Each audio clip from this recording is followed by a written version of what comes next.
Dans quelle catégorie se classe notre prière? L'imam Ibn al-Qayyim, qu'Allah lui fasse miséricorde, a dit « Les gens se classent en 5 catégories par rapport à leur prière. Premièrement, le châtier. Allah le punira pour sa prière. Deuxièmement, le juger. Allah lui demandera des comptes pour sa prière. Troisièmement, le pardonner. Allah absoudra ses péchés grâce à sa prière. Quatrièmement, le récompenser. Il obtiendra une récompense pour sa prière. Cinquièmement, le rapprocher. Allah le rapprochera de lui grâce à sa prière. Premièrement, le châtié, c'est celui qui ne prête pas d'importance à sa prière et qui ne perfectionne pas ses ablutions et n'accomplit pas les piliers de la prière, ni ses obligations, ni ses conditions.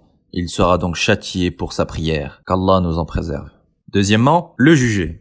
C'est celui qui prie en respectant les piliers, les obligations et les conditions de la prière, mais qui ne prête pas attention à ce qu'il dit du début à la fin de sa prière. Son esprit s'évade dans ce bas monde jusqu'à ce qu'il prononce la salutation finale. Et il est même précipité de terminer sa prière pour pouvoir réaliser ses affaires, et énormément de gens rentrent dans cette catégorie. Celui-ci donc sera jugé pour sa prière. Troisièmement, le pardonner.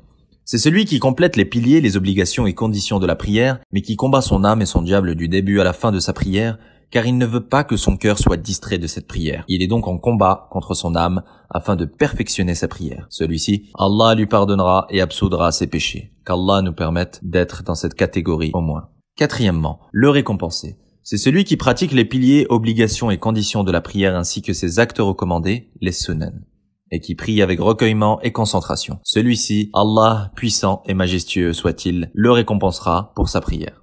Cinquièmement, le rapprocher. Le plus haut degré, c'est celui qui vient avec les piliers, les obligations, les conditions et les actes recommandés tout en étant recueilli et concentré dans sa prière. Mais en plus de cela, il se rappelle qu'il est en relation avec Allah et qu'Allah est dans sa qibla, en face de lui.